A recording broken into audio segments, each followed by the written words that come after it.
হাসিনার সরকার প্রত্যেকটা ছাত্রকে সেই গণভবনে ধরে হত্যা করছে।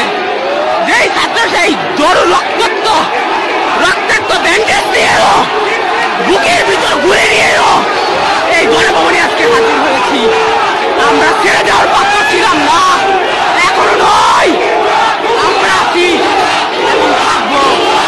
হাজারো লক্ষ লক্ষ মানুষ সেই গণভবন দখল করে আছে। সেই গণভবন সাধারণ মানুষ রক্ষার গণভবন। আজকে সেই গণভবন প্রধানমন্ত্রী নেই, সকল ছাত্র সেই গণভবনের পাশে আছে।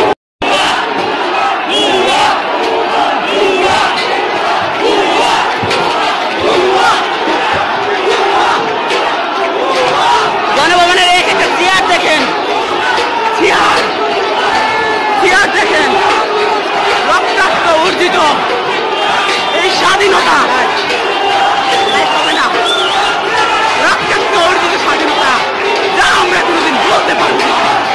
এই সেই গণভবন, এই সেই গণভবন, এই সেই গণভবন, এই সেই গণভবন, এই সেই গণভবন। যেই ছাত্রলীগে দেশ থেকে ধ্বংস করে দিয়েছে, ঢাকা বিশ্ববিদ্যালয়ের প্রত্যেকটি ক্যাম্পাসকে ধ্বংস করে দিয়েছে, আমাদের এই হাতকে রক্তাক্ত করেছে, আমাদের বুককে রক্তাক্ত করেছে এই ছাত্রলীগ। যেই প্রধানমন্ত্রী, সে প্রধানমন্ত্রী নয়, স্বৈরাচার হিসেবে এই দেশটাকে দখল করেছিল। আজকে ছাত্ররা এই রক্তের বিনিময়ে, এই বুকের রক্তের বিনিময়ে আজকে হাসপাতালে থাকতে পারি নাই, আজকে রাস্তায় নেমে আসছি।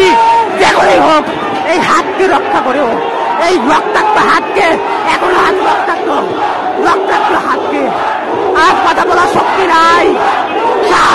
আজকে হাসির দিন, আজকে হাসির দিন, রক্তে রঞ্জিত হয়ে গিয়েছি আজকে।